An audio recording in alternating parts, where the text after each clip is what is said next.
السلام عليكم. أستاذ عبد الفتاح المشير، رئيس المكتب المديري ديال نادي الأمل الرياضي الحاجب.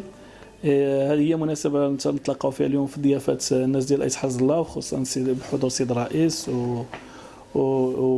وسي محسن نائبه، وفي ضيافة ديال دار الطالبة أيت حفظ الله. هي مناسبة أننا نكونوا رسل ديال السيد عميد كلية علوم التربية السيد عبد اللطيف قداي، وكذلك السيد مصطفى عيسات رئيس جمعية البساط البيئي الأخضر، من أجل تسليم الإدارة ديال دار الطالبة أيت حفظ الله واحد الهبة اللي غتسمح لي سي محمد أزر على أنني نقول لك العدد ديالها بالضبط باش نكون شوية، لأنني رسول حاليا ديال توصيل واحد الأمانة اللي هي 95 وسادة، 732 غشاء وسادة، و1000 غطاء اللي عبارة عن إيزور كما تنقولوا بالدارجة. هي مبادرة جد محمودة من جامعة ديال علوم التربية، جامعة محمد خامس السويسي الرباط.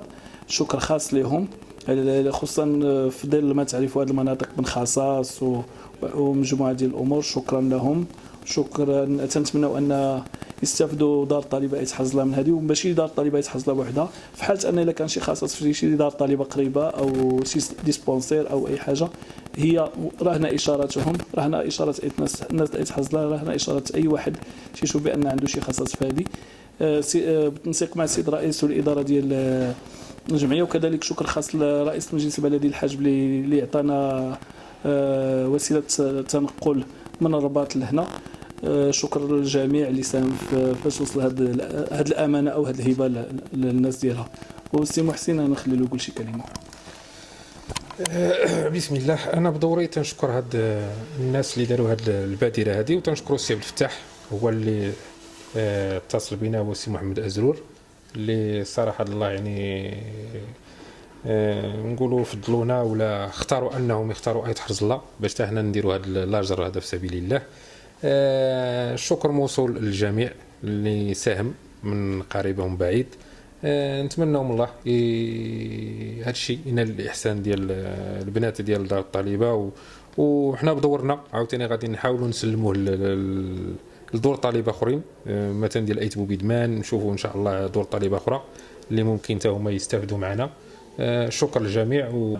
السلام عليكم. الاسم أمازيغ شيماء، بصفتي مديرة دار الطالبة أيت حفظ الله.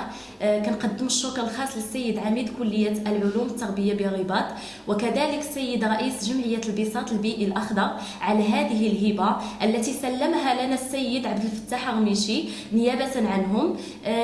كنتمنى إن شاء الله تكون بادرات أخرى، وكنشكر كل من ساهم في هذه المبادرة من قريب ومن بعيد، وجزاكم الله خيرا.